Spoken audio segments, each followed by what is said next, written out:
E aí pessoal, como é que vocês estão? Sejam bem-vindos a mais uma aula aqui do canal. Hoje é dia da gente fazer a nossa segunda parte do capítulo 65 do Guyton, que fala sobre secreção do tubo gastrointestinal. Eu tô dando risada porque eu prometi essa parte, eu acho que já faz 1 ano e meio, ou um pouquinho mais, enfim, eu vou deixar aparecendo aí há quanto tempo saiu a primeira parte. Vocês pediram bastante a segunda parte, e bom, ela tá saindo hoje. Vocês vão perceber o salto de qualidade que teve da primeira parte para a segunda parte, porque na época eu simplesmente gravava com uma webcam boa, eu acho que era com uma câmera diferente, que inclusive deve estar aqui perto. Não achei, não sei onde a câmera tá, mas enfim. E hoje eu tô com, um equipamento bem diferente nas gravações, o canal já cresceu bastante. E eu resolvi trazer para vocês a segunda parte do nosso capítulo 65. Esse vídeo foi patrocinado pela Delta Networks. Se você é de Pedro Juan Caballero, fronteira com Potaporã, e tá caçando o melhor serviço de internet possível, entre em contato com a Delta. Eles têm a melhor fibra ótica da região e você vai conseguir assistir suas videoaulas tranquilamente no YouTube, vai conseguir jogar online, assistir seus serviços de streaming como a Netflix ou HBO sem nenhum travamento. Além disso, o upload e o download deles é maravilhoso. Os inscritos do canal têm um desconto na hora da instalação. É só você entrar em contato com eles, com qualquer dado que apareceu aí no vídeo ou na descrição desse vídeo e falar que você veio através do meu canal, assim o desconto tá garantido. No mais, vamos pro nosso vídeo. Na primeira parte, pessoal, eu expliquei para vocês como acontece o controle geral da nossa secreção, né, do tubo digestivo, e também comentei para vocês sobre a secreção salival, né? Então a gente focou em secreção até a parte da boca. Agora a gente vai começar a falar da secreção esofágica, que é bem simples de entender, vai ser só um slidezinho. E aí eu vou comentar para vocês também a secreção gástrica. Essa já é um pouco mais complexa, mas como eu sempre falo aqui, não coloca na sua cabeça que é difícil, senão você não aprende. Ela é só um pouco mais detalhada, tem mais coisinhas para entender, mas no geral é super fácil de entender. Vamos lá, pessoal. Aqui nesse slide vocês estão vendo que a gente começa falando da secreção esofágica, né? E a secreção esofágica é muito importante para lubrificar o alimento e proteger o estômago contra as secreções ácidas que são produzidas lá embaixo. Porque pode, uma vez ou outra, acontecer um refluxo, ou seja, um pouquinho do ácido gástrico subir e chegar até o esôfago. Então, nosso esôfago ele se prepara para se proteger contra isso. E é por isso que o esôfago ele tem basicamente 2 tipos de mucos que são secretados. Um muco mais seroso e um muco mais mucoso, né, mais espesso. O muco mais seroso ele é produzido na parte superior do esôfago, né, para ajudar na lubrificação do alimento que está descendo para ir até a direção do estômago. Já a região final, né, o terço distal do esôfago, ele tem um muco mais grosso, mais espesso, que ele é rico em mucina. Então a gente diz que ele é um muco mucoso. Esse muco ele justamente serve para, caso um refluxo acontecer, possa proteger ali pelo menos um pouco as células do nosso esôfago. E aqui, para a gente complementar o que eu estava falando, as secreções esofágicas são totalmente mucosas, né? Porque ele não secreta enzima digestiva, é isso que o slide está querendo dizer. Lembra que na boca a gente falou que tem enzima digestiva, aqui não digere nada, o esôfago é só muco mesmo que ele vai secretar. E fornecem principalmente a lubrificação para ajudar na deglutição, né? Aquela deglutição passiva que nós já comentamos lá no capítulo anterior. O muco produzido pelas glândulas compostas no esôfago superior evita a escoriação mucosa causada pela nova entrada de alimento. Então, na região superior, ajuda, né, a proteger o estômago do alimento que está descendo e a lubrificar ele. Glândulas compostas próximas da junção esôfago-gástrica, ou seja, lá perto do esfíncter esofágico inferior, né, imagina que isso aqui é o finalzinho do esôfago, e aqui está o estômago, né, bem mal desenhado, mas isso aqui, essa partezinha aqui seria a união esôfago-gástrica, tá? Então, as glândulas que secretam o muco nessa região protegem a parede esofágica da digestão por sucos gástricos ácidos provenientes do refluxo gastroesofágico, né? Então, se de repente vier um refluxozinho aqui subir, essa região tem uma secreção um pouco mais espessa para se proteger contra essa acidez. Lembrando que em caso de condições crônicas, onde acontece um refluxo, né, bem crônico mesmo, e o paciente tem vários quadros e vários episódios diários ou semanais de refluxo, esse epitélio pode mudar, né? Pode ter uma mudança desse epitélio esofágico e levar a um câncer conhecido como esôfago de Barré, né? Que é um câncer que acontece aqui no terço distal do esôfago. Então, justamente para tentar evitar uma possível lesão mais rápida, nós temos o muco ali. Mas em caso de doença, do refluxo gastroesofágico. Coloquei aqui embaixo para você ver que isso aqui é gastroesofágico, esse aqui, DRGE, é a doença do refluxo gastroesofágico. Então, em condições de doença, nós já temos uma mudança desse epitélio. Secreção gástrica agora, entendeu? Esôfago não é difícil, esôfago é só você entender que ele produz muco para permitir o alimento, né, descer mais tranquilamente pelo esôfago. Ele não deixa o ácido lesionar suas próprias paredes em caso de refluxo. E pronto, ajuda na deglutição passiva. Agora, a gente vai falar um pouquinho sobre secreção gástrica. Além das células secretoras de muco, que o esôfago tem e no estômago também existe, existem outros dois tipos de glândulas tubulares na mucosa gástrica. Aí aqui é uma coisa muito importante, pessoal. Quando a gente fala glândula tubular, nós estamos nos referindo a várias células, uma do lado da outra, formando um túbulo, uma invaginação dentro do epitélio do estômago, tá? Então ele vai formar um tubinho, isso aí você aprende lá em histologia, eu vou mostrar uma imagem para você relembrar disso aí. Existem dois tipos de glândulas tubulares cheias de células. As glândulas oxínticas e as glândulas pilóricas. As glândulas oxínticas recebem esse nome porque dentro dela existem as células oxínticas, tá? Então dentro da glândula oxíntica existem as células oxínticas. Às vezes tem professor que ensina o nome dessa glândula como glândula parietal, ok? E dentro da glândula parietal existem as células parietais. Então pode ser outro nome, tá? Então oxíntica e parietal são sinônimos aqui na parte histológica. E as glândulas pilóricas? Bom, pessoal, as glândulas pilóricas, como diz o nome, se encontram no píloro e a função dela é secretar muco e gastrina.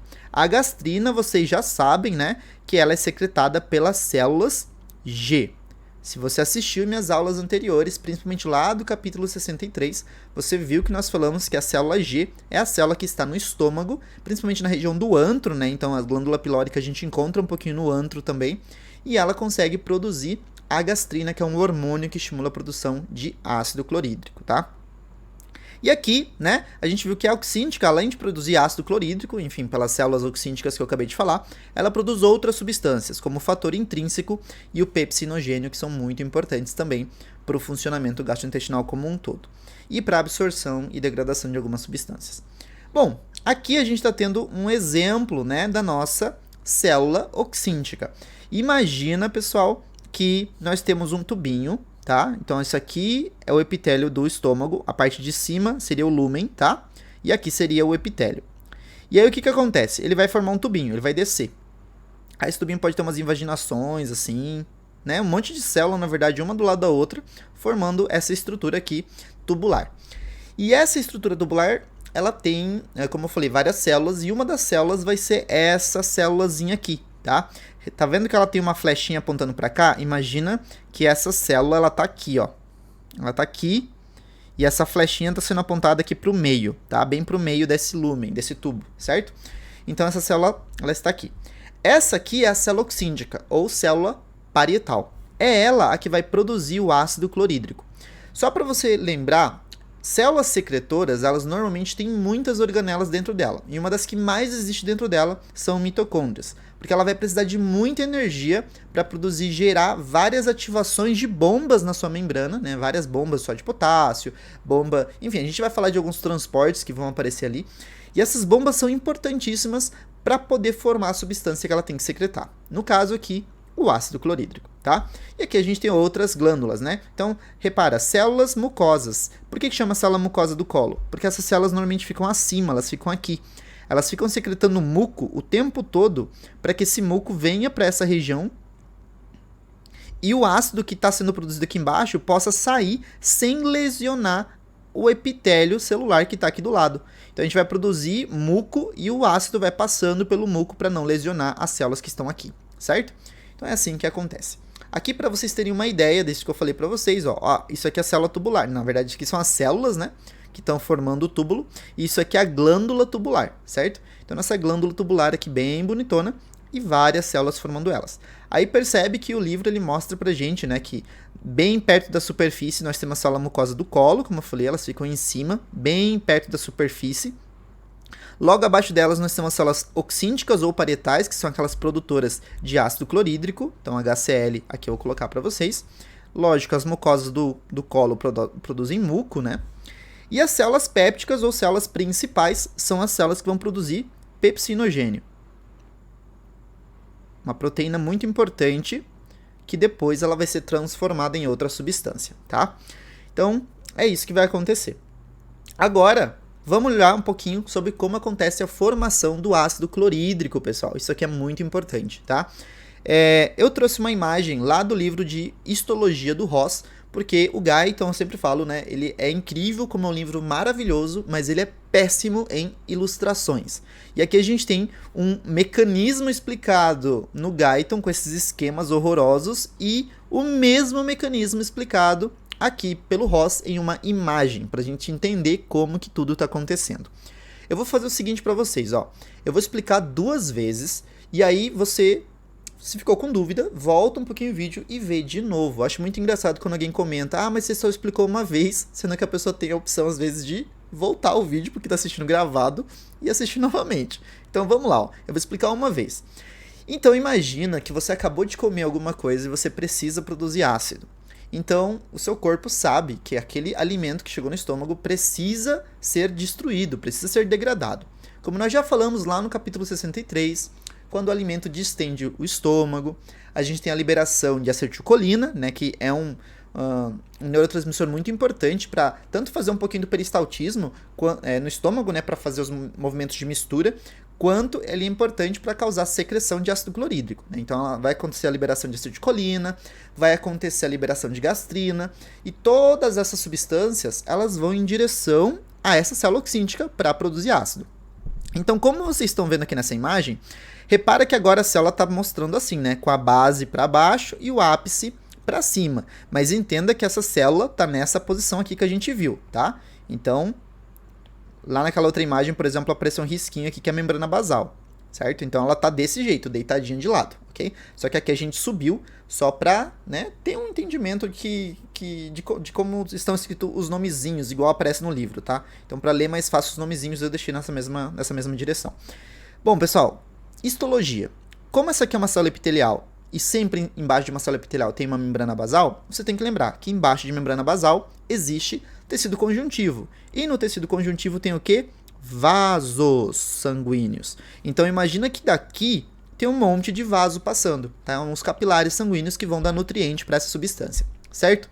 Eu vou explicar para vocês de um jeito que eu prefiro ensinar para os meus alunos, porque eu acho mais fácil como acontece a formação do ácido. Quando a gastrina está viajando e chega pelo vaso, ela vai se conectar nos receptores aqui da célula, né, oxíntica ou parietal. Ou quando a acetilcolina foi liberada aqui, pode ser pelas terminações nervosas ali do plexo de Meissner, que é o que controla a secreção do tubo digestivo, como nós falamos nos capítulos anteriores. A acetilcolina, mesma coisa, vai encontrar um receptor muscarínico, que é o nome do receptor para acetilcolina, e ele vai se, né, ativar e estimular a secreção do ácido. E aí o ácido começa a ser produzido dentro da célula. Como que isso acontece? Veja bem. Eu vou usar primeiro essa imagem aqui, tá? Só para vocês terem uma noção do que está acontecendo, eu vou explicar. Isso aqui, né, a partir desse pontilhado para cá, onde está escrito lumen dos canalículos, tudo isso aqui é o lumen, a luz, o interior desses canaizinhos, tá? Porque a nossa célula oxíntica, ela tem um canalículo direito, um canalículo esquerdo, que depois eles se fundem e formam um canalículo único aqui no ápice, tá? E aqui a célula parietal representa o nosso citoplasma. Então, tudo que está aqui no meio dessas duas linhas, dessa e dessa, seria o citoplasma, o que está acontecendo dentro aqui da célula, ok? Nessa parte mais sozinha. E aqui no líquido extracelular, representa o líquido extracelular, né, pessoal? Então, essa parte aqui de fora, certo? A parte de fora da célula, o líquido extracelular. Eu costumo dizer o seguinte, pessoal. Sempre que alguma produção de secreção vai acontecer, ao ser estimulada por um hormônio neurotransmissor, sempre umas bombas vão ser ativadas. Mas eu não gosto de explicar pelas bombas, porque fica meio confuso para quem tem dificuldade para entender fisiologia. Então vou explicar de um jeito mais fácil para vocês. Olha só. Quando esses hormônios, esse neurotransmissor estimulam a célula, o que acontece? Lá do líquido extracelular, lá de fora da célula, lá do sangue, um CO2 ele vai ser puxado para dentro da célula. Como que ele consegue ser puxado? Como que ele consegue passar para o interior da célula? Porque o CO2 é um gás, e gás são lipossolúveis. Eles passam a membrana plasmática como se não tivesse nada. Eles são fantasminhas que atravessam a parede celular sem problema. Então elas conseguem atravessar a membrana.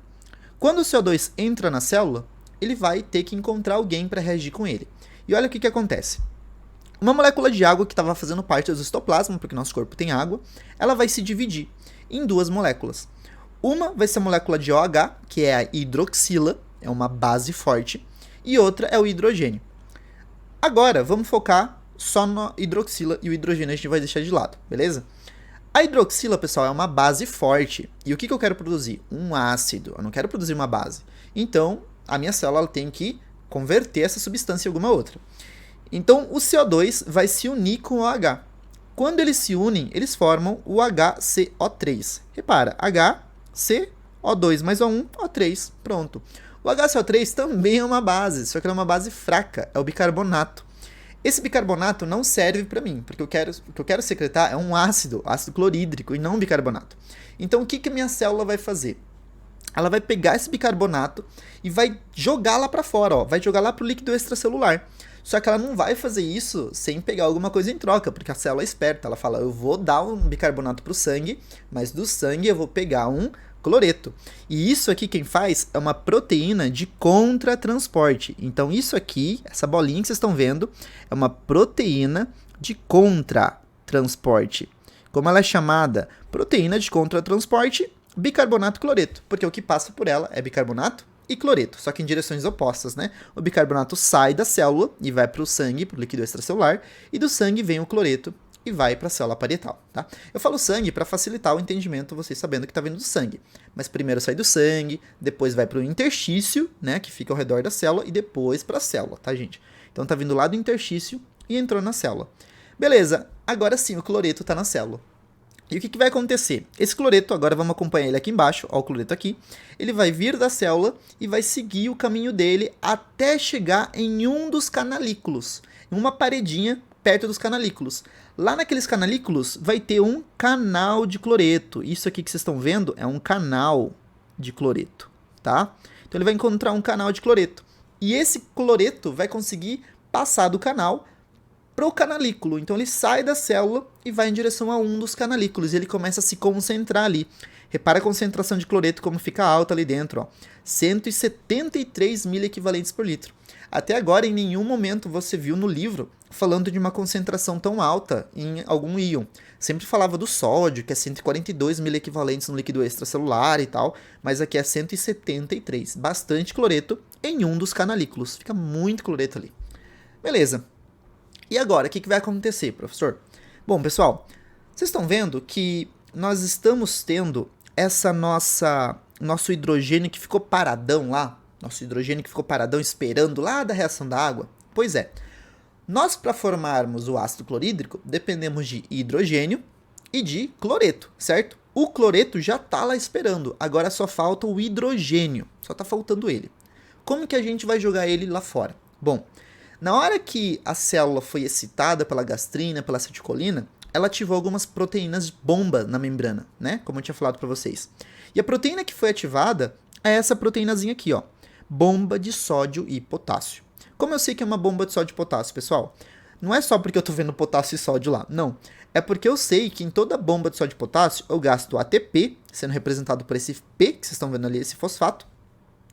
Sempre na bomba de sódio e potássio eu vou tirar sódio da célula, como eu sempre falo aqui no canal, sódio sai, e o potássio entra na célula. Então eu estou vendo a entrada de potássio. O potássio está vindo lá do interstício e indo em direção ao citoplasma. Esse potássio ele vai seguir o caminho dele, e assim como você aprendeu em vários capítulos, inclusive aqui comigo, toda vez que o potássio encontra um canalzinho e ele está dentro da célula, ele vai sair, porque a concentração de potássio no líquido intracelular é alta, é 140 miliequivalentes.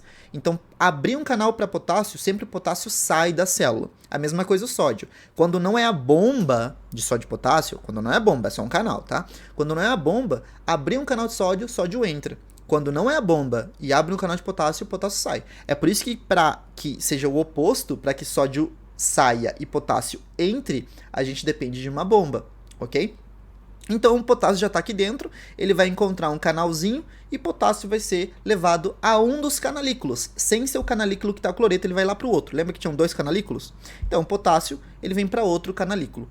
Beleza, potássio vem para outro canalículo. Então o que vai acontecer agora, gente? Esse nosso potássio ele vai ser puxado novamente. Ele vai ser puxado para onde? Ele é puxado Porque na própria membrana do canalículo, ó, vai ter uma bomba. Essa bomba aqui é chamada de bomba de próton. Bomba de próton. Se você é da área da saúde já tem alguma formação e tá caindo aqui no meu canal para revisar fisiologia, ou você já leu algo sobre farmacologia, você sabe que já ouviu esse nome. Pois é, existem alguns medicamentos que eles são inibidores das bombas de próton. A gente vai entender isso aí mais pra frente, tá?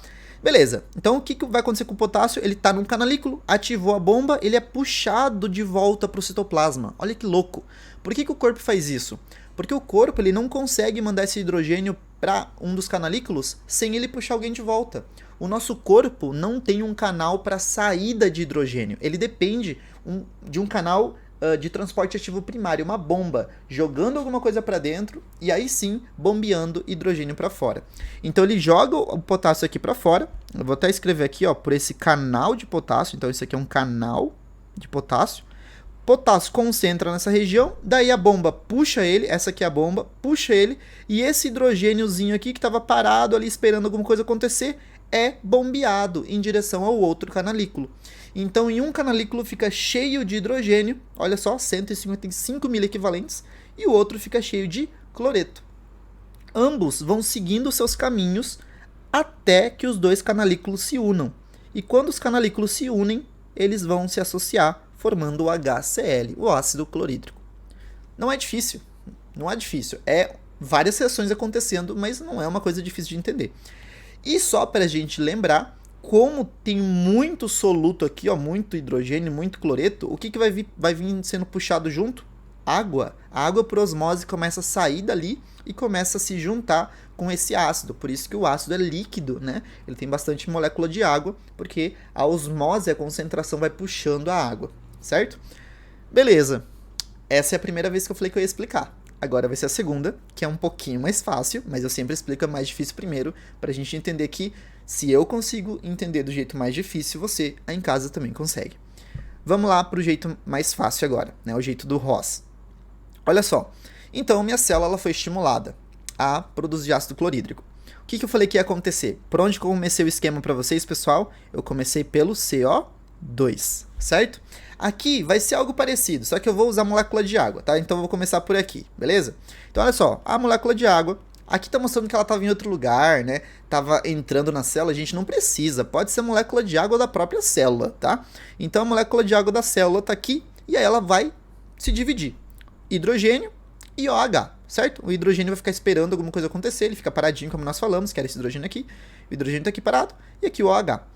O que eu falei que ia acontecer? Do sangue, o CO2 passa pela membrana, repara que nenhum canal transporta ele, porque ele é um gás, ele consegue fazer isso tranquilamente. E aí o OH se une com o CO2. E quem faz essa união, para eles se transformarem em bicarbonatos, vocês estão vendo que está, né, contornado por uma área cinza aqui, é uma enzima chamada anidrase carbônica. Então isso aqui é uma coisa importante para falar também aqui, ó. Quem une os dois é a anidrase carbônica, tá? É uma enzima, ela junta essas duas substâncias. E aí quando a anidrase carbônica faz isso, o bicarbonato é formado. Repare que o bicarbonato ainda está no citoplasma, apesar aqui na imagem parecer que ele está saindo do canalículo, ele está no citoplasma, tá? O bicarbonato, então, vai encontrar um canal de contratransporte de bicarbonato cloreto, ele vai ser jogado em direção ao interstício para ir para o sangue, e lá do interstício, da onde tá, né, o sangue está trabalhando, ele vai puxar o cloreto. O cloreto agora no citoplasma encontra uma proteína canal de cloreto, ele vai então sair e vai ficar aqui no canalículo esperando o hidrogênio chegar. Nesse mesmo momento que tudo isso estava acontecendo, uma bomba de sódio e potássio tinha se ativado. Essa é a bomba de sódio e potássio. Definiçãozinha de histologia aqui para vocês. Se você não lembra de histologia, no meu canal tem umas aulas de histologia que eu ando postando também. Essa região aqui a gente chama de área basal ou superfície basal. Essa aqui é a superfície apical. Aqui são as superfícies laterais, e quando a gente está nessa porçãozinha perto da base, então essa partezinha aqui, eu costumo falar que é esse triângulo aqui, a gente chama de área basolateral, ou superfície basolateral. O Guyton fala que na superfície basolateral, então ele especifica que é perto da base, na lateral, só que perto da base, ativa uma bomba de sódio e potássio. E essa bomba de sódio e potássio vai fazer aquilo que vocês já sabem, né? O sódio sai, ó, sódio sai, e o potássio aqui do interstício, ele entra. Ao potássio entrar, o barulho é maravilhoso, né? Ao potássio entrar na célula, o potássio vai encontrar um canal de potássio, assim como eu expliquei anteriormente, ele vai para esse canalículo. Só que eu não quero potássio, eu quero hidrogênio e quero cloreto, né? Porque eu não vou formar ClK ou KCl, eu vou formar HCl. Então, o potássio vai encontrar, olha só, uma bomba de prótons, né? Aquela bomba de hidrogênio e potássio. E aí, o que vai acontecer? Esse potássio vai ser puxado, olha só, ele vai ser puxado aqui para o citoplasma novamente, e o hidrogênio que estava aqui agora ele transportou para essa região, transportou só para não fazer vários rabiscos, né? O livro fez isso. Então esse hidrogênio é bombeado para o canalículo. Aí o livro mostra que existem duas rotas prováveis para esse potássio, né, gente? Ou o potássio ele vai ficar nessa brincadeira aqui, ó, né? Saindo e voltando, igual o livro mostra aqui pra gente, o Guyton mostra que ele fica aqui. Só que, obviamente, uma hora ele tem que sair desse ciclo. Então ele fica aqui, aí de repente ele pode encontrar, quando para de puxar potássio para cá, ele encontra um canalzinho de potássio que joga o potássio lá pro interstício, tá? Repara que sempre que abre canal de potássio, ó, o potássio ele sai da célula. Então é um canal de potássio, sai da célula. Canal de potássio, sai da célula. Ele só vai entrar na célula quando é por bombas, olha só, bombas. Essas duas são bombas. E em outras células, outras condições, por contratransporte. Mas aqui é só por bomba que o potássio entra. Beleza. Agora que o cloreto e o hidrogênio já estão, cada um em seu canalículo, eles seguem o seu caminho. Perto do ápice celular, eles vão se unir, vão formar o HCl, que é o ácido clorídrico, vai começar a puxar água, e aí eles são secretados para a região do lúmen da glândula tubular, tá? É isso a formação do nosso ácido clorídrico. Não é difícil, e eu vou dizer uma coisa para vocês. Essa é uma das partes que eu mais gosto de ensinar. E eu odeio bioquímica. Mas eu adoro ensinar isso aqui, porque transportes por membrana é uma das coisas que mais faz a sua cabeça brilhar, assim, quando você entende. E isso ajuda muito você a dominar a fisiologia. Beleza, olha uma coisa importante agora. Vocês estão vendo uma coisa aqui? Eu tinha falado para vocês que essa bomba é a bomba de próton, né? Que é essa bombinha aqui, bomba de próton. Nós vamos estudar lá em farmacologia os famosos inibidores das bombas de próton, como por exemplo o omeprazol. São protetores gástricos que não deixam a produção de ácido aumentar bastante. Então, eles vão inibir isso aqui. Se essa bomba é inibida, o hidrogênio não é jogado para cá, logo eu não tenho formação de HCl. Então, os inibidores das bombas de próton, eles são muito importantes para proteger o estômago contra secreção ácida. Beleza? Agora, eu comentei para vocês que a acetilcolina estimulava a secreção de ácido clorídrico, eu falei para vocês também que a gastrina estimulava, né? Nós temos também a histamina como outro fator estimulante, tá? Mas vamos um por um para a gente relembrar. Isso aqui tudo que a gente já comentou em capítulos anteriores, mas só para a gente fixar na cabeça. Então, pessoal, a acetilcolina é um neurotransmissor liberado pelo sistema parasimpático e depois também esse sistema estimula o nosso plexo de Meissner, né? A produzir acetilcolina, tá? E estimular a secreção. Então ele estimula não só a secreção de ácido, mas ele também consegue estimular a secreção de pepsinogênio lá pelas células pépticas ou células principais, o ácido clorídrico pelas células parietais ou oxínticas e o muco pelas células da mucosa. Ou seja, a acetilcolina ela consegue estimular todas as células da nossa glândula parietal, da nossa glândula oxíntica. Já a gastrina, ela consegue estimular fortemente a secreção de ácido e a secreção de muco. Nós já tínhamos falado isso também no capítulo 63, quando a gente comentou aquela tabelinha de hormônio, né? Nós comentamos disso aí. Inclusive, né, eu falei tarefinha para vocês, eu brinquei lá naquele vídeo para vocês fazerem um mapinha mental para cada hormônio, isso é muito importante. E agora, a histamina estimula fortemente, esse dado importante, né? Igual a gastrina aqui, a secreção de ácido pelas células parietais. Então a histamina também é muito importante nesse processo para produzir ácido clorídrico. Vamos entender um pouquinho sobre pepsinogênio, pessoal? Vamos entender um pouquinho sobre essa proteína tão importante que vai ser liberada ali no tubo? Olha só. Pessoal, o pepsinogênio ele não tem atividade digestiva. Então, como assim? O pepsinogênio ele é uma enzima ainda inativa. Quando ele é ativado, ele tem a função de degradar a proteína da nossa alimentação. Então, hoje é domingo, né? Eu comi churrasco. Então, o churrasco que eu comi foi degradado em partes pelo pepsinogênio ativado no tubo digestivo. Então, ele começou a quebrar as proteínas para facilitar a absorção dessa proteína. Agora, quando ele é produzido, ele é inativo, né? Ele não tem atividade digestiva. Ele precisa ser convertido para isso acontecer. Eu sempre brinco, né, com meus alunos para eles entenderem que cada uma dessas substâncias, elas moram em uma casinha. Imagina que essa aqui é a minha célula principal, também chamada célula péptica. Essa aqui é a minha célula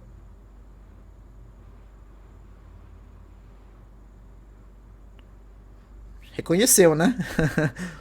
Oxíntica. Ok? Na célula oxíntica mora uma pessoa chamada HCl, que é o ácido clorídrico, né? Eu costumo brincar e falo assim, o ácido clorídrico é o crente. Lembra, a gente brinca com alguns amigos nossos assim, que vão muito na igreja, que são aqueles crentes fervorosos, né? A gente brinca que eles gostam tanto da igreja que eles são fervorosos, né? Na sua fé, na sua crença. E na célula principal mora uma pessoa preguiçosa, aquela pessoa que não quer ir pro culto, não quer limpar a casa, não quer trabalhar. É uma pessoa bem preguiçosa. Quem que é? O pepsinogênio.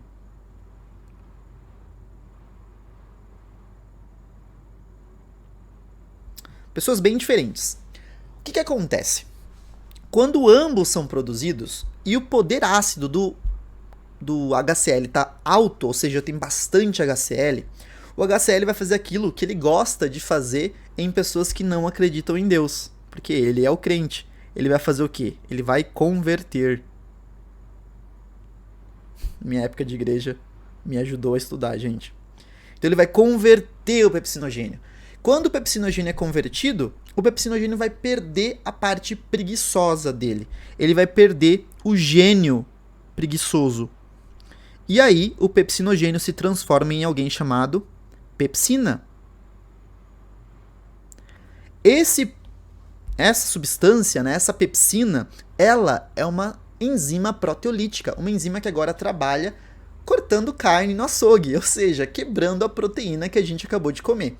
Então a pepsina, ela precisa do nosso HCl para se converter e ficar nessa forma. E repara, ficar nessa forma. A pepsina é o famoso crente fusquinha ou crente seisvão, que ele sempre precisa de um empurrãozinho para funcionar. É o fusquinha, porque ele sempre precisa do empurrãozinho para funcionar. Se alguém não empurra ele, fala, vamos trabalhar, ele não vai. Se alguém fala, vamos lá para a igreja, ele não vai. Então, essa é a nossa pepsina. Se o HCl para de estimular ele, sai de perto, a pepsina perde a sua função proteolítica. Ela perde essa função. E é isso que está escrito nesse parágrafo, olha só. A pepsina atua como enzima proteolítica. Ativa, que ela é ativada, né, em meio muito ácido. O pH ideal para ativação dela é entre 1,8 e 3,5. Só que se o pH for acima de 3,5 e chegar perto dos 5, ele não tem mais função. Então o pH ideal, quando a pepsina está trabalhando bastante, é entre 1,8 a 3,5. Vai até 5 a sua atividade, só que acima de 5, quando o pH já não está mais tão ácido, ele aí vai perdendo e não consegue mais degradar a proteína. Então o HCl tem que o tempo todo ficar estimulando a pepsina a trabalhar. Outra substância importante, olha só, secreção do fator intrínseco, né? Nós comentamos do fator intrínseco lá atrás, pelas células parietais. Inclusive um dado interessante, né? Eu vou até olhar aqui se eu coloquei isso aqui para vocês.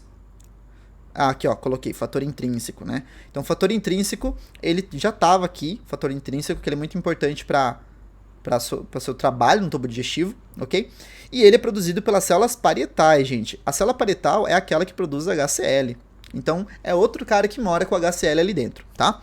Então, o fator intrínseco, para que ele é produzido? Ó, ele é essencial para a absorção de vitamina B12 no íleo e é secretado pelas células parietais, juntamente com a secreção de ácido clorídrico. Pessoal, um dado importante, olha só. Nós precisamos do fator intrínseco no tubo, repara, ele é secretado para o lúmen do túbulo, ele procura a vitamina B12, se fixa na vitamina B12 e aí ele é puxado e ajuda na absorção da vitamina B12, ok? Essa é a função do fator intrínseco. Olha uma coisa importante. Se o paciente ele era um paciente obeso e acabou fazendo algum tipo de cirurgia para redução do estômago ou bypass gástrico, as pessoas têm falta de vitamina B12. Por quê? Porque a produção de fator intrínseco diminuiu. Porque ao tirar um pedaço do estômago, você está tirando glândulas parietais, né? Está tirando glândulas que possuem células produtoras de fator intrínseco. Então você não tem mais tanta célula produtora de fator intrínseco, logo você não consegue pegar a vitamina B12 do alimento e absorver. É por isso que paciente pós-bariátrico, ele tem déficit de vitamina B12, porque ele não tem mais fator intrínseco para absorver vitamina B12. Certo? Dado importante. Então, você não precisa tirar um pedaço do duodeno do paciente para ele ter má absorção de B12. Só o fato dele perder células secretoras de fator intrínseco já faz ele ter essa perda na absorção de B12. Dado importante, tá? Eu já tive um paciente que eu acompanhei ele pós-bariátrico e eu tinha que fazer reposição vitamínica, porque ele tinha déficit de várias vitaminas. Então é um dado bem interessante. Secreção de muco e gastrina. Bom, nós já comentamos, mas só para a gente fixar. As glândulas pilóricas contêm poucas células pépticas e quase nenhuma célula parietal, né? Nós inclusive mostramos já que as células pilóricas elas só conseguem fazer 2 tipos de secreção, né? Em vez disso, ela contém células mucosas que secretam pequena quantidade de pepsinogênio, aquela proteína que vai se transformar numa enzima, né?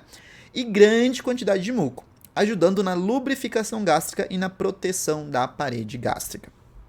As glândulas pilóricas também liberam o hormônio chamado gastrina. Então aqui nós temos a gastrina produzida pela célula G, né? Lembra desse nome? Célula G, de gastrina. E aqui, nós já comentamos, mas é que aqui a gente começa a falar de outra célula que é muito importante, né? Nós tínhamos falado, lembra que nós falamos da histamina? Pois é. Olha só, a secreção do ácido no estômago é controlado por órgãos endócrinos e nervosos. Então, na parte endócrina, você já entendeu que ele está se referindo à célula G, que produz gastrina, porque gastrina é um hormônio e endócrino é hormônio, certo? E nervosa, ele está se referindo ao plexo nervoso, né? Ao sistema parasimpático. Parasimpático, que produz ACH, acetilcolina, ok? Ah, eu esqueci que tem minha webcam ali. Mas enfim, joguei minha webcam para outro lugar para você poder ler isso aqui. Beleza.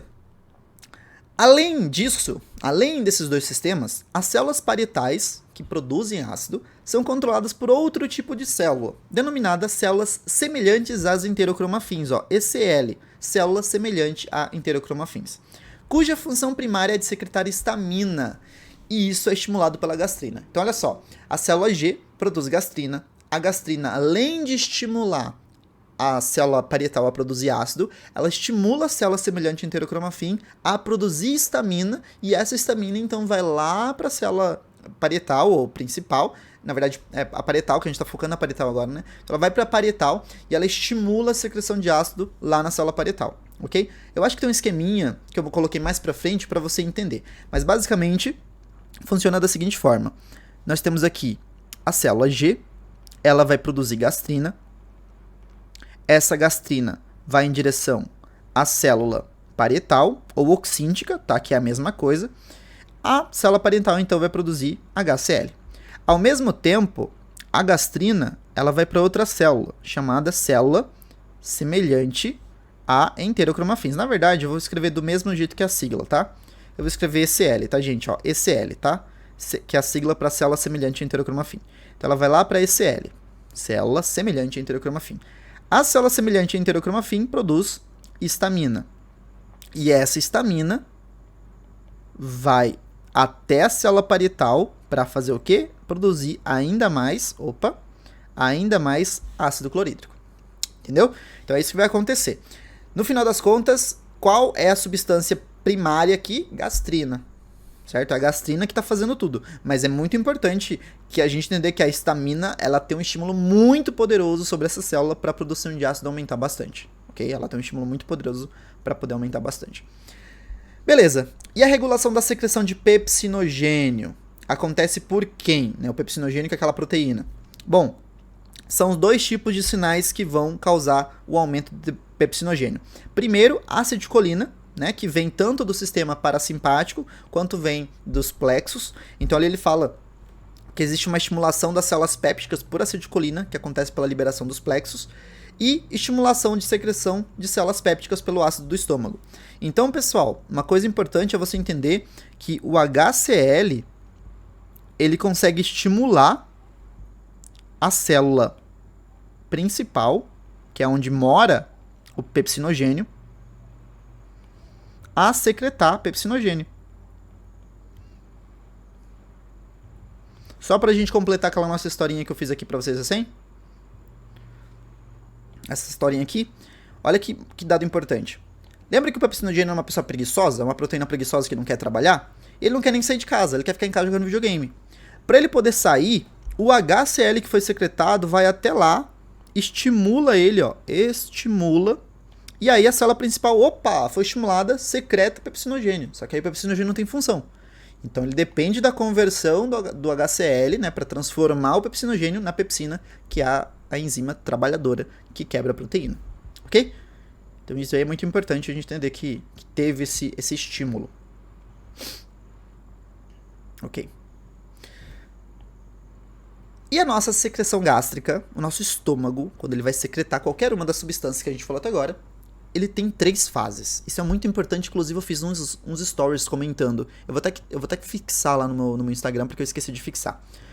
São curiosidades sobre o corpo humano. Fase de secreção gástrica. O que é isso? Pessoal, quando você está vendo uma comida, você está sentindo o cheiro de uma comida, você está pensando no alimento, você está provando um alimento, né, sentindo o gosto, você ativa a fase cefálica. A fase cefálica, ela gera reflexos que vêm aqui do tronco encefálico e descem pelo nervo vago até o estômago. E o nervo vago estimula as células do estômago a secretar o suco gástrico. Então produz acetilcolina, que vai produzir HCl, produz acetilcolina, que vai produzir pepsinogênio. Então a gente começa a ter uma maior produção, né, de ácido clorídrico comparado com o momento que você não estava pensando em comida, não estava sentindo cheiro, não estava provando, não estava vendo, ok? A fase cefálica, ela corresponde a 30% da secreção gástrica. Olha só, o que a gente está querendo dizer com isso? Digamos que você chegou em casa 11 horas para almoçar e você almoça 11h30 com sua família. 11h30, você sabe que é o horário que você vai sentar para comer. Só que a partir de 11 horas, quando você chegou, você já sentiu o cheiro da comida, você já viu o que estavam cozinhando, alguém comentou da comida, então você está ali ativando, né, algumas funções cefálicas da sua cabeça, sua audição, seu olfato, sua visão, né, o paladar, que você vai lá dar uma garfadinha no que está na panela. Então você ativou algumas fases cefálicas. Ao fazer isso, 30% de toda a secreção do ácido clorídrico que vai ser, né, liberado para aquela digestão já acontece, ok? Então, se você fosse liberar, imagina que é isso, tá? 1 litro de ácido, não é tudo isso, mas imagina, 1 litro de ácido, o que acontece?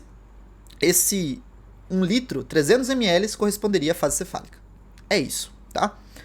O alimento cai no estômago depois que você come. Você começou a comer, o alimento caiu no estômago. Distendeu a parede do estômago, a gente entra na fase gástrica, que obviamente vai ser a parte onde mais existe secreção de ácido clorídrico. Corresponde a 60% de toda essa secreção, ok? Óbvio, porque é fase de secreção gástrica, então a fase gástrica tem que ser a fase onde mais vai secretar. E depois, quando o alimento já sai do estômago e vai em direção ao nosso duodeno, vai ter uma diminuição da secreção e sobra só 10% de ácido clorídrico sendo secretado. Sabe por que acontece essa diminuição, pessoal? Por causa de alguns reflexos. Nós tínhamos comentado já em capítulos anteriores sobre os reflexos do tubo digestivo. Tem um reflexo chamado reflexo enterogástrico, que é um reflexo inibitório. A gente falou que quando o alimento sai da região do estômago e vai para o duodeno, ou seja, a parte entérica, a parte intestinal, vai ser mandado um impulso nervoso e também hormonal em direção ao estômago. O hormônio é o CCK, né, a colecistocinina, e o estímulo que vai ser mandado aqui para o estômago é um estímulo adrenérgico, né, pela noradrenalina, tá? Que a gente fala adrenérgico porque, bom, enfim, para não falar noradrenérgico, enfim, qualquer estímulo de adrenalina, noradrenalina, a gente chama de adrenérgico. E esses estímulos são mandados aqui para cima. Por quê?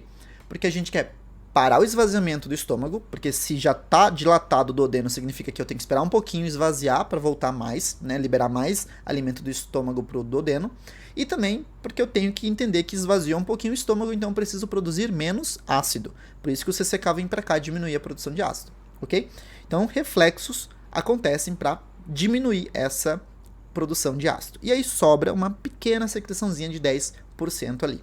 Beleza? São as nossas fases. Se você voltar nos capítulos anteriores, você vai entender cada fase da secreção, que é muito importante para todo esse esqueminha aqui, tá? E aqui uma imagem que eu tirei para vocês lá do livro Silverthorne, de Fisiologia. Inclusive aqui na webcam vai ter uma partezinha que vai estar cortada, mas eu mostro para vocês, eu mudo a webcam de lugar. Aqui está escrito estímulo do nervo vago. Mas vamos entender um pouquinho sobre essas fases. Então, pessoal, olha só. Tem aqui a comida, né? Então você pensou em comida, você viu comida, sentiu o cheiro da comida, provou comida. O que acontece? Quando tudo isso acontece, vem uma resposta lá do seu tronco encefálico que vai estimular, como eu falei para vocês, o nervo vago, que é um nervo parasimpático. E esse nervo vago, ele vai mandar sinapse, ele vai mandar, né, acetilcolina, que ele vai liberar na região dos plexos. E o plexo que a gente está pensando aqui é o plexo de Meissner, que é o plexo submucoso que trabalha na secreção, tá? Então esse plexo entérico foi estimulado. Como o plexo entérico ele foi estimulado, pessoal, o plexo entérico agora vai trabalhar gerando também liberação de neurotransmissor. E ele também consegue liberar acetilcolina, tá? Essa acetilcolina, como nós tínhamos falado, ela vai estimular algumas células aqui. No caso, está falando aqui de célula-alvo, que seria essa célula. Ele vai estimular essa célula para a célula trabalhar. Se é o plexo de Meissner, a célula-alvo vai começar a secretar alguma coisa. Agora, se é o plexo de Auerbach, que é o plexo mioentérico, o plexo que trabalha no músculo, esse plexo vai liberar acetilcolina, a célula-alvo vai ser um músculo, e aí a contração peristáltica acontece. No estômago, na hora da digestão, a gente falou do movimento de retropulsão no capítulo passado. Volta lá para você dar uma olhadinha nesse vídeo, tá? Então vai acontecer esse reflexo de retropulsão. E aí, lógico que se o alimento chegar, a gente deglutir, a gente comer o alimento, ele vai chegar no estômago, ele vai distender as paredes, olha só, e aí essa distensão e esses... Lembra que a gente falou que as proteínas do alimento, o carboidrato do alimento se conectam nas células, as células percebem, detectam essas substâncias? Então, as células sensoriais vão sentir isso, vão sentir a distensão, vão sentir a proteína, vão sentir o carboidrato, vão sentir a gordura, e elas vão gerar uma informação para o plexo de Meissner, ou de Auerbach, né, para os dois plexos. Quando o de Meissner percebe, ele estimula a secreção de ácido e enzimas. Quando o de Auerbach percebe, ele estimula as células musculares a contrair para misturar o alimento com o ácido que acabou de ser secretado. Beleza? Show? Até aí? Ótimo. Agora, olha só. Aqui para a gente entender aquele mecanismo todo de hormônios e tal em neurotransmissor que nós tínhamos falado. Pensa só. Estava descendo uma resposta nervosa, certo? Que eu falei que o nervo vago está trazendo. Imagina que o nervo vago trouxe aqui. Aqui está escrito nervo vago, tá meio apagadinho, tá? Mas aqui está escrito nervo vago. Então o nervo vago, ele trouxe essa resposta. E aí o que aconteceu? Estimulou os plexos. No caso aqui a gente vai focar no plexo de Meissner, tá? Plexo de Meissner, que é o plexo da secreção. O plexo de Meissner, pessoal, ele vai estimular a liberação de acetilcolina, né? Nós já falamos disso. E a acetilcolina, ela vai lá estimular alguém. Nesse caso, ela está estimulando a célula parietal.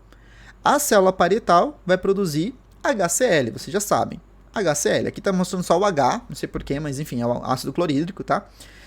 Quando o HCl é produzido, vocês já sabem que o HCl vai encontrar o pepsinogênio, olha só, e vai estimular a produção de pepsina, certo?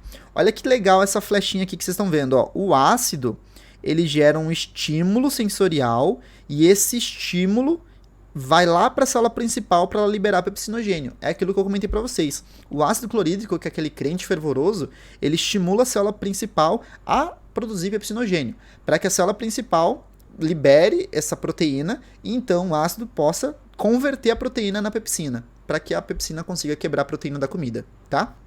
O que vai acontecer. Beleza, mas nós comentamos também da gastrina, né? Então olha só, quando aminoácido ou peptídeos encostam na célula G, isso aqui seria a célula G, isso aqui seria a célula G também, tá? Encosta, a célula G entende esse estímulo e olha que interessante, ela produz gastrina. Mas gente, gastrina é um hormônio, então a gastrina não vai para o alimento, porque a gente não vai secretar hormônio no alimento. Então a gastrina vai para onde? Vai lá para o sangue. Imagina que tem um vaso sanguíneo aqui que tá cortado a imagem, tá? Tem um vaso aqui. Então ela vai para o sangue. Quando ela encontra o vaso sanguíneo, a gastrina viaja até ela encontrar, olha só, a ECL, que é aquela célula produtora de histamina, né, as células semelhantes a enterocromafins, para produzir histamina. A histamina estimula a célula parietal a produzir ácido. Ao mesmo tempo, a gastrina estimula a célula parietal a produzir ácido. Então veja que interessante, nós estamos vendo aqui o que a gente acabou de comentar nesse esqueminha. Então a gastrina consegue estimular a célula produtora de histamina e a gastrina também consegue estimular a célula parietal a produzir o ácido clorídrico. Show, né? Bem legal.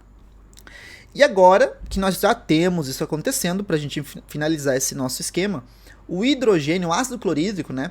Quando ele já está muito alto, tem uma via de retroalimentação aqui, um feedback. Então, tem muito ácido aqui dentro. A célula D, que nós tínhamos comentado lá no capítulo 63, ela percebe a acidez exagerada, ela produz somatostatina, e a somatostatina vai lá para a célula ECL, para a célula parietal, tentar inibir a produção de ácido. Ela também vai lá para a célula principal para tentar inibir a produção de ácido. Então a célula D, produtora de somatostatina, é muito importante para esse feedback negativo, ok? Ela tenta inibir, ela tenta diminuir a produção de histamina, ela tenta diminuir a secreção de pepsinogênio e ela tenta diminuir a secreção de ácido clorídrico pela célula parietal, certo? Essas são as funções da somatostatina. Nós comentamos já no capítulo 63, aqui foi só para revisar e a gente conseguir juntar toda essa informação. Mais um esqueminha para a gente comentar um pouquinho disso aí, né? Sobre a integração de todos os reflexos. Então, pessoal, vamos finalizar aqui nosso entendimento com esse nosso esquema. Eu acho que é o último slide antes da gente encerrar a aula. Fase cefálica da digestão, então, né?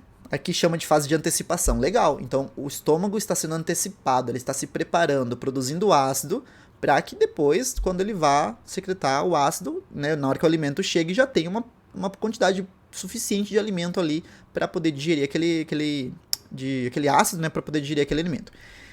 E o que estimula aí ela, né, a visão, cheiro, etc., como nós comentamos. Então, os receptores sensoriais, né, vão sentir esse cheiro da comida, né, esse gosto e tal, né, a gente vai ouvir falar da comida. O encéfalo recebe o comando. Nós tínhamos comentado, né, já desse tronco encefálico recebendo essa informação. E aí, a gente vai ter respostas. Aqui fala de neurônio simpático e parasimpático, mas foquem nos neurônios primeiro parasimpáticos.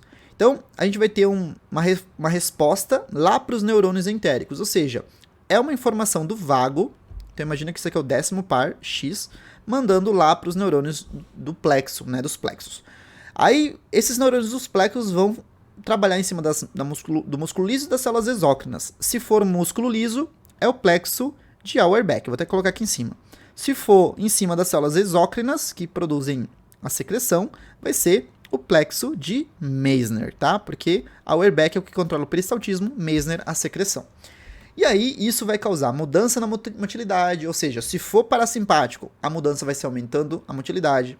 Liberação de bile e secreção pancreática, que isso a gente vai deixar para a terceira parte da nossa aula. E aí, se for o plexo de Meissner sendo estimulado pelo sistema parasimpático, ele vai aumentar a produção, né, dessas enzimas, desse bicarbonato, tá? Então vai ter um aumento. Sempre o pessoal pensa que quando o sistema parasimpático trabalha no tubo, ele aumenta tudo, tá? Ele aumenta o peristaltismo, ele aumenta a secreção. Certo? Já o simpático, como nós tínhamos comentado nas aulas anteriores, né? Acabou apagando aqui o esquema que eu fiz. Mas, enfim, já o simpático, como nós tínhamos falado nas aulas anteriores, ele faz diferente. Na parte da secreção, ele aumenta um pouquinho só a secreção e na parte do peristaltismo, ele reduz o peristaltismo. Ok? Sempre pensa desse jeito. Beleza. E aqui ele mostra, né, que os neurônios entéricos, né, esses neurônios entéricos ao serem ativados, as células secretoras do estômago do intestino delgado são ativadas. Por quê? Porque o neurônio entérico, se for de Meissner, ele vai liberar ali acetilcolina para a célula entérica secretar alguma coisa. Ou, se é o plexo de Auerbach, vai liberar acetilcolina para a célula muscular fazer alguma coisa, certo? E no caso das células secretoras, eles vão liberar peptídeos, né? Então, peptídeos gastrointestinais. Pessoal, esses peptídeos gastrointestinais são aqueles hormôniozinhos do tubo digestivo, tá? Então, aqueles hormôniozinhos do tubo digestivo. A própria gastrina, ela é feita de proteína, por isso chama de peptídeo.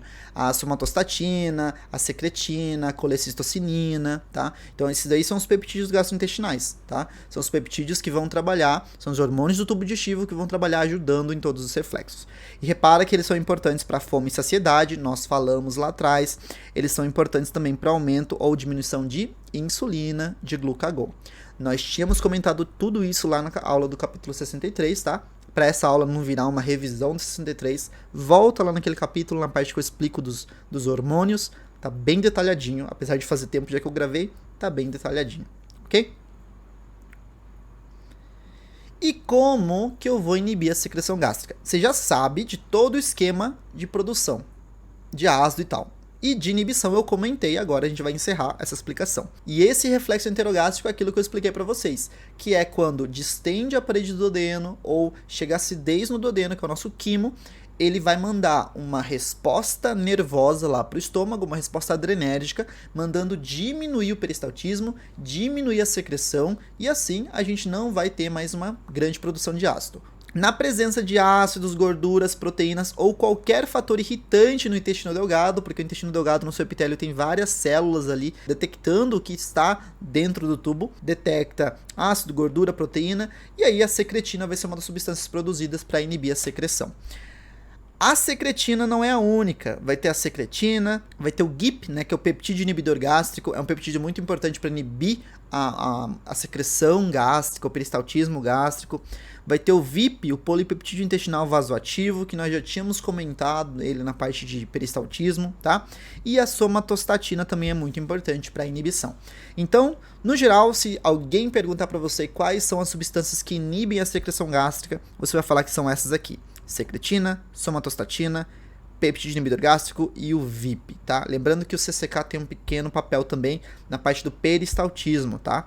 Então, o CCK, vou colocar aqui, ó, CCK, ele tem um pequeno papel na parte do peristaltismo, diminuindo um pouquinho o peristaltismo.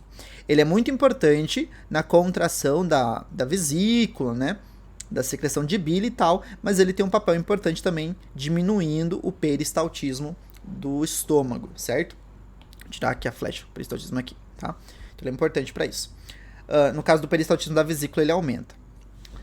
Bom, e existe uma secreção gástrica. Faz horas eu tô falando que é o último slide, né? Eu não lembrava até onde ir. Esse aqui eu acho que é o último slide. Sim, esse é o último slide. Então, ó, secreção gástrica durante o período interdigestivo. Pessoal, dado importante, ó.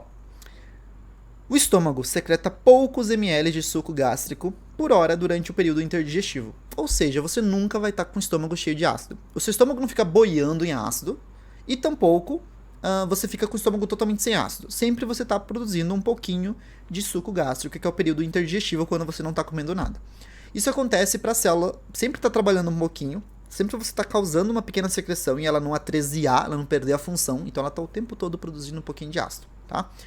E algumas coisas aumentam a produção dela, como os estímulos emocionais. E aqui eu destaquei esses estímulos emocionais porque tem muita gente que fala bobeira sobre isso e muito profissional que fala bobeira também, terraplanismo total. Gente, o estímulo emocional, o estresse e tal, ele aumenta a produção de ácido, mas ele não causa gastrite. Essa gastrite por estresse que a galera fala, né? Gastrite porque eu sou estressado e tal, não existe. Porque os estímulos emocionais, eles vão atuar liberando acetilcolina. Então imagina só, a gente tem aumento da produção de acetilcolina por estímulo emocional, certo? Porque nervoso, sistema nervoso, nervo vago liberando acetilcolina por estresse. Resposta vem aqui do tronco encefálico, pelo estresse aumenta a ACH, que é a acetilcolina, no tubo digestivo. Só que a acetilcolina, gente, ela estimula o quê? Ela estimula a célula parietal a produzir HCl e ela estimula a célula mucosa a produzir o quê? Muco! Olha só, então você protege o seu estômago ao mesmo tempo que você produz ácido, do mesmo jeito que acontece todas as vezes que você se alimenta, olha só! Então se estressar não vai causar gastrite, porque senão comer ia causar gastrite em você também, e comer não causa gastrite, olha que dado interessante. Ah, então da onde que sai essa ideia de que existe gastrite nervosa, professor? De dois lugares. Primeiro, profissional que não quer investigar por que você está com gastrite. E 2, porque as pessoas ouviram de médicos falando de gastrite nervosa e levaram isso popularmente para todo mundo falando de gastrite nervosa. Veja bem, gastrite e úlcera por estresse existe, mas não é estresse emocional, é estresse físico. Quando você se queima num incêndio, quando você se fratura muito intensamente, o seu corpo fica sob estresse, o estresse físico. E esse estresse físico de uma queimadura em uma ampla região do seu corpo, de várias fraturas, de muita dor, acaba causando úlcera por estresse no estômago. Paciente que é politraumatizado, está tomando muito remédio, paciente que foi queimado em uma ampla região do corpo, se você não cuidar do estômago dele, ele vai desenvolver gastrite. Porque tem um aumento da produção de histamina nesses pacientes, e a histamina estimula a produção apenas de quem? Apenas de ácido clorídrico. E aí o ácido clorídrico acaba lesionando o estômago, porque muco não está aumentando, só está aumentando HCl. Então, úlcera por estresse, gastrite por estresse é estresse físico, não estresse emocional. Se a pessoa fala, ai, eu sou muito estressado no trabalho, por isso que eu tenho gastrite, investiga como médico, tenha certeza que ela ou toma ibuprofeno, ou paracetamol, ou dipirona várias vezes na semana porque ela tem dor de cabeça, e aí ela tá colocando a culpa no estresse e você vai lá, é o estresse mesmo, é isso mesmo. E aí você acaba não resolvendo o problema do paciente, tá? Então investiga, porque um estressezinho não causa gastrite, ok? Tem que ser estresse físico, algo muito intenso, muito forte, muito impactante sobre o corpo. Beleza. Ensinando isso eu tô feliz, porque eu consegui desmistificar algumas coisinhas para vocês e facilitar a parte de secreção de ácido no estômago e outras substâncias. Se você gostou da aula, deixa seu comentário ali embaixo. Lembrando, compartilhe esse vídeo, pessoal. A segunda parte vai ter bem menos acesso que a primeira, porque, enfim, muitos alunos já passaram pela primeira. Eu acho que, não sei quantas visualizações tem aquele vídeo agora, mas, enfim, deve ter bastante. Então, compartilha essa segunda parte, manda essa segunda parte para várias pessoas. Manda esse finalzinho que eu falei da gastrite nervosa para quem você já ouviu falar de gastrite nervosa. Tem como você mandar um minuto exato. Na hora de compartilhar o link, você vai lá embaixo, tem um botão compartilhar e você pode clicar em... Enfim, tem uma opção que você clica que vai mostrar exatamente o minuto que você tá, o minuto que você quer que a pessoa assista. E aí o vídeo já vai com esse link especial e ela vai abrir o vídeo e já vai abrir no minuto que você escolheu. Então compartilha, muito importante isso aí. Próxima aula a gente vai falar de secreção pancreática e secreção biliar para a gente encerrar o capítulo 65. Não se esqueçam que conhecimento é poder. O que você achou da volta das aulas de físio? Até mais.